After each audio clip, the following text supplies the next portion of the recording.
Hey guys, today we're going to look at what has to be the coolest fluorescent lamp ballast I have ever seen. It comes in this box here. It's an advanced ballast. It's brand new, so let's take a look at it. Take it out of the box here. This is an advanced model LQ-106F-TP. This is a magnetic rapid start ballast for one 4, 6, or 8 watt fluorescent lamp. This is the only ballast of this type I've ever seen, a magnetic rapid start ballast for 4, 6, or 8 watt lamps. I've never seen another ballast of this type. There are plenty of electronic rapid start ballasts for those types of lamps out there, but this is the only magnetic one I've ever seen. I got this on eBay for Christmas, paid about $22 in total, and this is a pretty awesome ballast. I'm really glad I got it. The reason this is probably the only ballast of this type that was ever made is because magnetic rapid start is really kind of a niche market when it comes to the small F4T5, F6T5, and F8T5 lamps. You know, for fixtures that run on, the standard 120 or 240 volts AC, usually, magnetic preheat suits them just fine. If you want to go with an electronic ballast, electronic rapid start or electronic instant start usually serves just fine. There's not a lot of uses that those small fluorescent lamps can be put to. So you don't have the wide range of choices for ballast that you'd have for larger lamps. As a result, a magnetic rapid start ballast for such lamps is kind of a really niche item. And so I never even heard of this ballast until I saw on Lighting Gallery a few people own the 2-lamp version of this ballast, the LQ-206F-TP. And I thought, wow, that's really cool, and I wanted to get one. Well, I did some looking, and it turns out there was a 1-lamp version as well, so I was able to find one of those. This is the only example of the 1-lamp version of the ballast that I found on eBay, and I haven't seen another one since then. So I would say these are probably quite rare to come by. The 2-lamp version, it seems, is a bit more common. Last I checked, there was 1 or 2 of them on eBay, but the 1-lamp version, even more rare. So yeah, this is quite a rare ballast, both physically and in how it works. So, came in the box here. On the sticker here, it says F8T5 preheat, see ballast label for complete lamp listing. 120 volts, 60 hertz, and it was made the 43rd week of 2003. Brand new old stock, never used. Now you'll notice that this is classified as a preheat ballast, but I can assure you that indeed it is not. It is a rapid start ballast. And actually over here, it says quick start. So that's kind of interesting. Normally this type of ballast for small lamps 20 watts or under, would be labeled trigger start, but this one's labeled preheat, and I don't know why. It's a mystery. But it is magnetic rapid start. There's the wiring diagram. This was made in Mexico. It's a low power factor ballast, and so the total line current's between 0.3 and 0.34 amps, so quite a bit of current for driving only up to an 8-watt lamp. So before we get right to demonstrating this ballast, I will give you some technical information that I found about it. Now, aside from what type of ballast this is also really cool for a couple of reasons. First of all is the open circuit voltage. Now, most rapid start ballasts for small lamps that I've seen and heard of usually have an open circuit voltage of between 160 and 250 volts, and that's kind of what I expected this to be. And actually, someone who owns the 2-lamp version of this ballast measured the open circuit voltage to be 220 volts. So that's what I figured this would be. Now that's all fine and dandy, but the problem is when you have such a high open circuit voltage, especially for tiny lamps like the ones this ballast is designed to run, of course they don't really rapid start, they just kind of instant start. You don't need the filaments to be heated at all for the lamps to start. And it kind of defeats the purpose because the lamp instant starting, shortens its life anyway, despite the fact that it's a rapid start ballast. But I ran some tests on this and measured some stuff with my multimeter, and I could not believe the readings I got. the open circuit voltage of this ballast is only 100 volts. They actually step down the 120 volt line voltage. I think that's rather absurd and very interesting. First of all, the first thought that came to me is, well, why didn't they just keep the 120 volt line voltage? I imagine it would have been, it would have made the ballast simpler to manufacture. I don't know why, but yeah, the open circuit voltage is only 100 volts, and that's just barely high enough to keep a healthy F8T5 lamp running.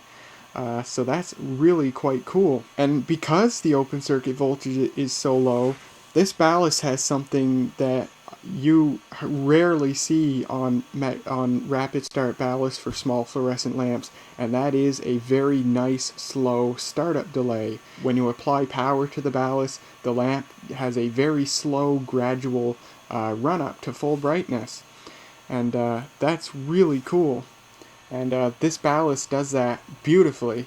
Even with tiny 4-watt lamps, they have a nice startup delay.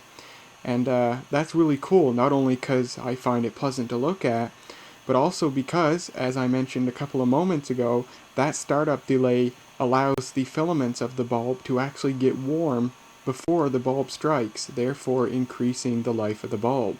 I hypothesize, nobody has told me different yet, but I hypothesize that because this has such a low open circuit voltage, this probably runs lamps a lot gentler than a ballast that keeps the standard 120 volts or steps it up to, a voltage higher than that does.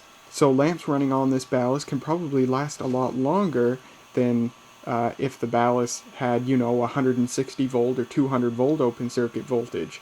So that's very cool. And between those things and the fact that this is a rapid start ballast, I would bet that lamps running on this ballast would last a lot longer than if they were running on a standard preheat ballast, like say the Burgess Safari light or my 4-watt preheat strip light. Because people on Lighting Gallery have done a lot of tests of preheat versus rapid start, and in general, rapid start does better. Rapid start is better for the lamps than preheat is. So besides the novelty of a ballast like this, I think this ballast will be very useful, because I think if I run my vintage 4, 6, and 8 watt lamps on this ballast, they will last longer than if I were to run them on a preheat ballast. So I'm really glad I got this ballast, and I look forward to putting it into use. Now there is one downside to such a low open circuit voltage, and that is, once lamps wear out, this ballast isn't going to drive them anywhere near total destruction. When the lamps wear out, they're just going to stop glowing. They're going to have a very gentle end of life. And that kind of bummed me out at first, because I actually bought this ballast for the purpose of running lamps that were too worn out to run on my preheat fixtures, because I figured this ballast would have a high enough open circuit voltage to do that. But it turns out that's not the case. But I don't mind anyway, because this ballast has such other cool traits to make up for it that I'm happy to have it anyway. So what I'll do now is I will wire this up and we will test some lamps on it. I'll show you how it runs with perfectly healthy lamps, and I'll also test some slightly worn out lamps too, just to show you how they run. Alright, I got it all wired up. Now this wires up like any rapid start ballast. You got black and white wires which go to power. You got 2 blue wires which connect to one end of the lamp, and 2 red wires which connect to the other end of the lamp. Now, like any rapid start ballast, the fixture it is installed in has to be grounded. If it's not connected to ground in some way, it will not run properly. The grounding is required for the lamp to be able to start, because whereas a preheat ballast provides an inductive kick, so like a really high voltage kick to start the lamp, a rapid start ballast does not. So the lamp needs a little bit of help. It needs grounding, or else the lamp possibly won't start. So to provide the grounding, I just took the cover off my 15-watt fluorescent strip light, and as you can see, I've got an alligator clip connected to ground there. And the piece of paper is just to make sure that the alligator clips don't touch up against the metal reflector, thereby shorting to ground. Don't want that. Now the ballast, as with just about any ballast, states that the ballast itself should be grounded as well. But I've tested with my multimeter, and the casing of the ballast is not electrically conductive. The black paint or whatever that's on it is not electrically conductive at all. So, you know, I could connect the ground wire to the casing of the ballast, but it's not going to do anything. It's not actually electrically connected.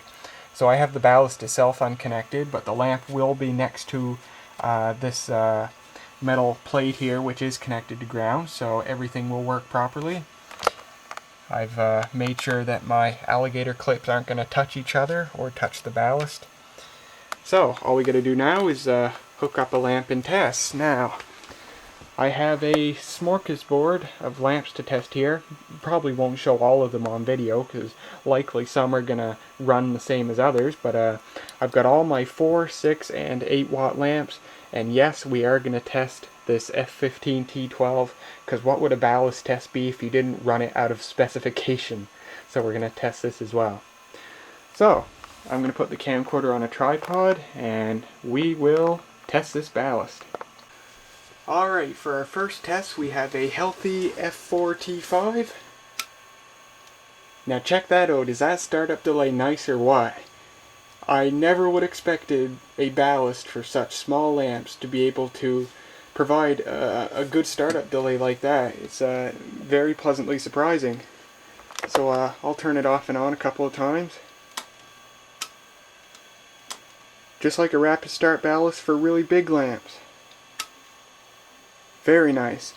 Now another very nice aspect about this ballast is that despite being for very small lamps, it actually drives them correctly, and the ballast itself doesn't really get that hot.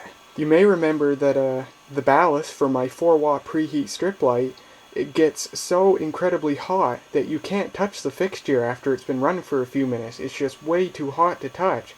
And likewise, that ballast also overdrives 4 watt lamps, so they too get quite hot, and it's not very good for the lamps either. This ballast, from what I can tell so far, it runs nice and cool, and 4 watt lamps as well as all the other types of lamps, they run very nicely. I can tell just by looking at it that this bulb isn't being driven nearly as hard as it would be driven on my preheat strip light. It's very nice. If we look at my kilowatt meter here, there's a voltage, there's the current we're drawing, a lot of current, low power factor ballast of course, and our wattage is 13.2 watts. That 13 watts in sum is the same with either a 4, 6, or 8 watt lamp. It does not change. Let's start it up again. Very nice. And you haven't even seen the best of it. 4 watt lamps provide the shortest startup delay. You haven't seen it with 6 or 8 watt lamps yet. Oh, just wait. So 13 watts we established, 40 volt amps. So quite low power factor. There's our frequency. Power factor is a astonishingly low 0.32. The cheap foreign ballasts that are in my vintage desk lamps have better power factor than that. So it's quite something. Now, you've seen it with a healthy 4 watt lamp, but let's say we tried it with a healthy 4 watt lamp that suffered a burned out filament, perhaps. I'll just remove one wire from one side of the lamp. So now the lamp is only running with one functional filament. So let's see how it works. Still starts up just fine, rectifies for a split second, and then it works fine. Let's do it a couple more times.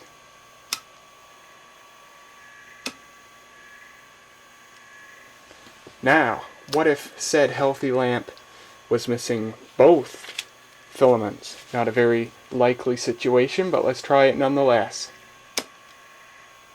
And you don't get nothing much. 100 volts, of course, can't instant start it. There you go, let's try some more lamps. Here's another 4 watt lamp.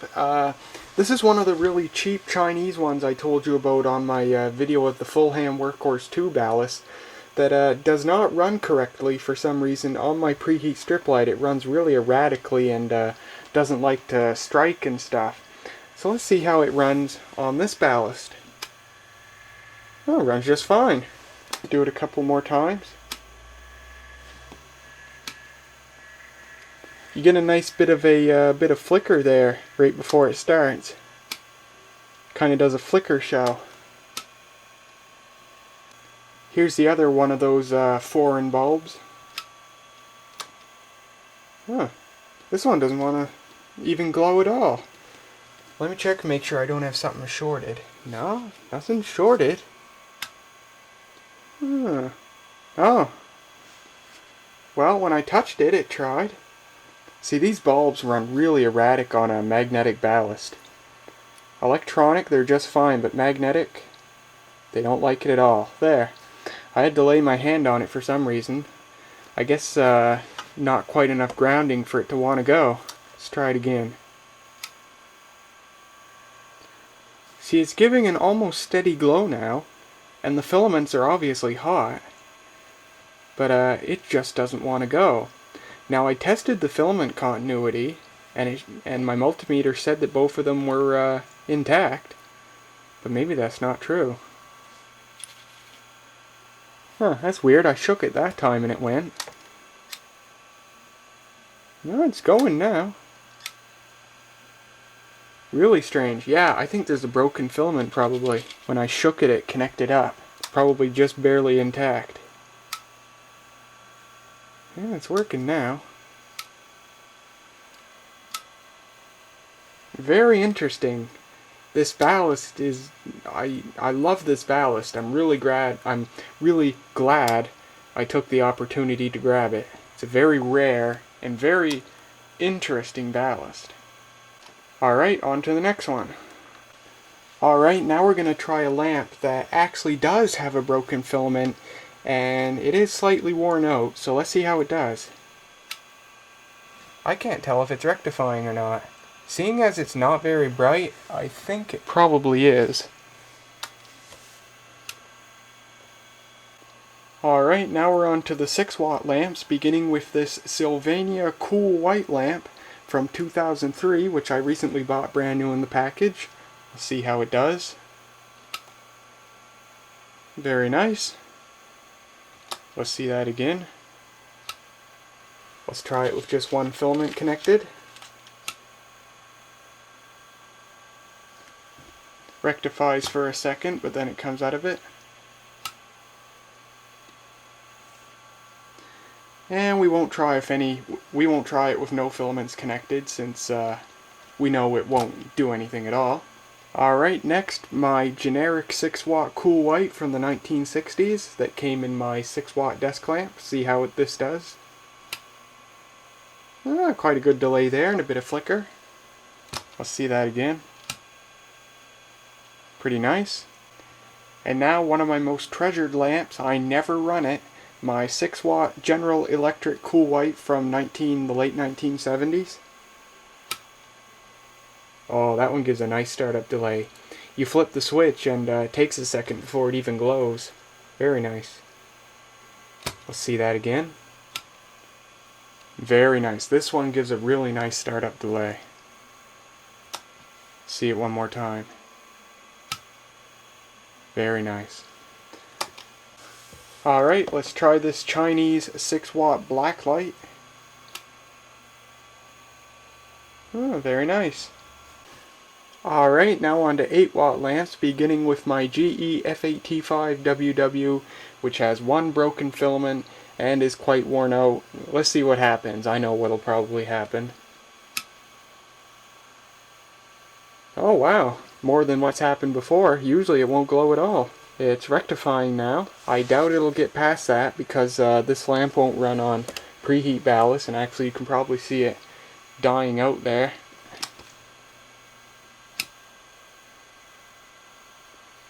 And now it won't even get that far. Alright, another one of my more valued lamps, my Norelco F8T533 from 1972. This one gives the best startup delay from what I can see, from what I remember. Let's see. Ah yes, very nice. Very long, flickery startup. This lamp's the best for that. See it again. Very nice.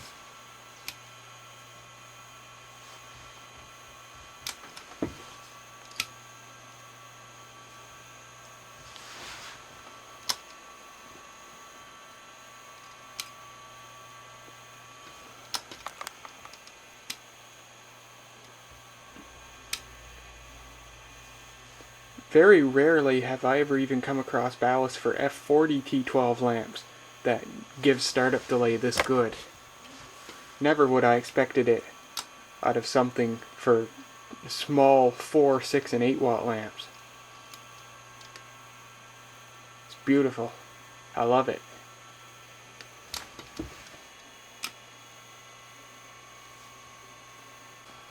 Alright, let's try it with something slightly out of spec now. This big boy, an F15 T12. Let's see how it does. I'll start it up, and it's very, very dim. Power is 14 watts, so the lamp's probably getting, what, like 8 or 9 watts? Yeah, 8 or 9, 7 or 8 watts actually. See it start up again. And would you believe that through all these tests, the ballast is cool to the touch, just slightly warmer than room temperature. Very, very nice. Well, that's about all there is to show of the Advance model LQ-106F-TP magnetic rapid start ballast for F4T5, F6T5, and F8T5 fluorescent lamps. A very intriguing and quite rare ballast indeed. I am very happy to have this, and I can't wait to put it into regular use in a fixture.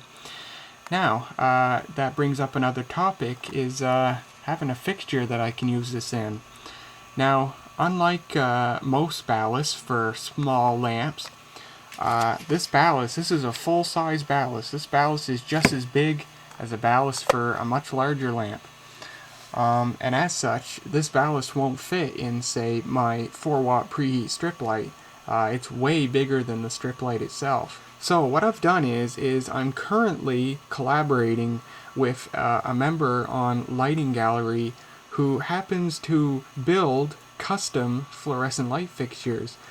People message him with their ideas of whatever they want, and you know, for a sum of money, I don't know how much, he'll build the fixture if he can do it, and he'll sell it to you.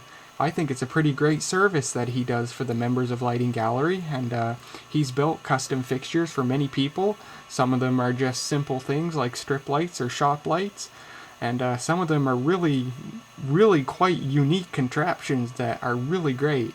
And he does a really good job building those stuff. He uses quality components, and the metal work that he puts into building them is very, very nice.